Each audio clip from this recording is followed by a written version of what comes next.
Operation സിന്ദൂറിനെ കുറിച്ച് തുടക്കത്തിൽ തന്നെ അറിയിച്ചെന്ന വെളിപ്പെടുത്തൽ വിവാദത്തിൽ. വിദേശകാര്യമന്ത്രി ചാരപ്പണി ചെയ്തുവെന്ന് കോൺഗ്രസ്. ഇന്ത്യക്ക് എത്ര വിമാനങ്ങൾ നഷ്ടമായെന്ന് വെളിപ്പെടുത്തണമെന്ന് രാഹുൽ ഗാന്ധി. പാകിസ്ഥാന് വേണ്ടിയാണ് രാഹുൽ ഗാന്ധി സംസാരിക്കുന്നതെന്ന് BJP. ഓപ്പറേഷൻ സിന്ദൂറിൽ പുതിയ തർക്കം ഉടലെടുക്കുന്നു.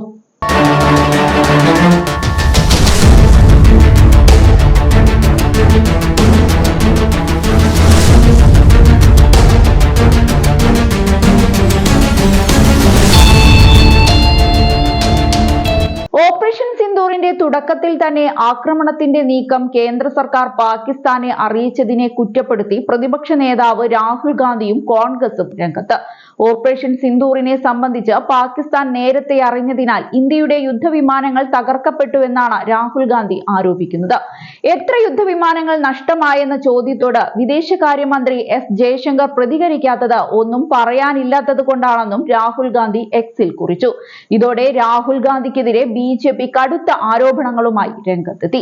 രാഹുൽ ഗാന്ധിയെയും അസീം മുനീറിനെയും ചേർത്തുള്ള ചിത്രം എക്സിൽ പോസ്റ്റ് ചെയ്ത BJP നേതാവ് അമിത് മാളവ്യ രാഹുൽ സംസാരിക്കുന്നത് പാകിസ്ഥാൻ ഭാഷയിലാണെന്ന് പറഞ്ഞു. അതേസമയം ഓപ്പറേഷൻ സിന്ദൂറിന്റെ തുടക്കത്തിൽ പാകിസ്ഥാൻ ഭീകര ക്യാമ്പുകൾ ആക്രമിക്കുമെന്ന് കേന്ദ്ര സർക്കാർ അറിയിച്ചത് നയതന്ത്രമല്ലെന്നും രാജ്യദ്രോഹവും വഞ്ചനയുമാണെന്നും കോൺഗ്രസ് ആവർത്തിച്ചു. പാകിസ്ഥാനെ വിവരം അറിയിച്ചുവെന്ന് വിദേശകാര്യമന്ത്രി S ജയശങ്കർ പരസ്യമായി പറഞ്ഞത് ചൂണ്ടിക്കാണിക്കുന്നത് ചാരവൃത്തി നടന്നെന്നാണെന്ന് കോൺഗ്രസ് മാധ്യമ വിഭാഗം മേധാവി പവൻ ഖേര പത്രസമ്മേളനത്തിൽ ആരോപിച്ചു. പാകിസ്ഥാനിലെ ഭീകരരെ അത്രയ്ക്ക് വിശ്വാസമുണ്ടായിരുന്നോ എന്ന് ചോദിച്ച ഖേര മുന്നറിയിപ്പു കാരണമാണ് ഭീകരരായ മസൂദ് അസറും ഹാഫിസ് സയീദും രക്ഷപ്പെട്ടതെന്നും ആരോപിച്ചു. മുന്നറിയിപ്പ് നൽകി എന്ന് ജയശങ്കർ മാധ്യമങ്ങളോട് പറയുന്നതായുള്ള ഉള്ളടക്കമുള്ള വീഡിയോയും ഖേര പങ്കുവച്ചു.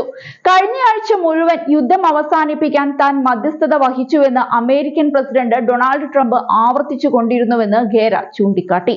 ഇന്ത്യയുമായുള്ള വ്യാപാരം അവസാനിപ്പിക്കുമെന്ന് ഭീഷണിപ്പെടുത്തിയാണ് സംഘർഷം നിർത്തിയതെന്ന് ട്രംപ് പറയുന്നു.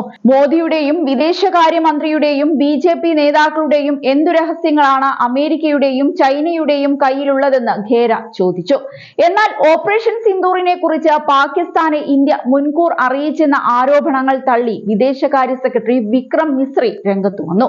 തിങ്കളാഴ്ച ചേർന്ന വിദേശകാര്യ മന്ത്രാലയത്തിന്റെ പാർലമെന്ററി സമിതി യോഗത്തിൽ പ്രതിപക്ഷ നിരയിൽ നിന്നുള്ള അംഗങ്ങൾ ഇക്കാര്യം ഉന്നയിച്ചപ്പോഴാണ് സെക്രട്ടറിയുടെ പ്രതികരണം. മെയ് 7-ന് ഭീകര കേന്ദ്രങ്ങൾ തകർത്ത ശേഷമാണ് ഇക്കാര്യം പാകിസ്ഥാനെ അറിയിച്ചത്. ഭീകര കേന്ദ്രങ്ങളാണ് നശിപ്പിച്ചതെന്നും സൈനിക കേന്ദ്രങ്ങളോ ജനവാസ കേന്ദ്രങ്ങളോ തകർത്തില്ലെന്നും അറിയിച്ചു. എന്നാൽ പാകിസ്ഥാൻ പരക്കെ ആക്രമണം നടത്താൻ തുടങ്ങി. ഇന്ത്യ പിന്നീട് ശക്തമായി തിരിച്ചടിക്കുകയായിരുന്നുവെന്ന് വിക്രം മിസ്രി അറിയിച്ചു. ആണവായുധം പ്രയോഗിക്കുമെന്ന സൂചന പാകിസ്ഥാൻ ഒരു ഘട്ടത്തിലും ഉയർത്തിയില്ല. സംഘർഷം നിർത്താൻ തീരുമാനിച്ചത് ഉഭയകക്ഷി ചർച്ചയിലാണ്. അമേരിക്കയുടെ ഇടപെടലില്ല.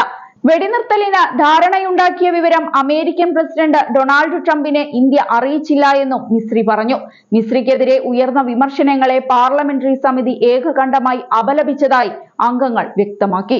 കോൺഗ്രസ് അംഗം ശശി തരൂർ അധ്യക്ഷനായ പാർലമെന്ററി സ്റ്റാൻഡിംഗ് കമ്മിറ്റി യോഗത്തിലാണ് വിക്രം മിസ്രി സ്ഥിതിഗതികൾ വിശദീകരിച്ചത്. ഇന്ത്യയും തുർക്കിയും തമ്മിലുള്ള ബന്ധത്തെക്കുറിച്ചുള്ള ചോദ്യങ്ങൾക്ക് പാകിസ്ഥാനുള്ള പിന്തുണ തുർക്കി വ്യക്തമാക്കിയിട്ടുള്ളതാണെന്ന് വിദേശകാര്യ സെക്രട്ടറി പറഞ്ഞു. ആക്രമണത്തിൽ ഇന്ത്യൻ സേനയ്ക്കുണ്ടായ നഷ്ടങ്ങളെക്കുറിച്ചുള്ള ചോദ്യങ്ങളോട് സെക്രട്ടറി പ്രതികരിച്ചില്ല.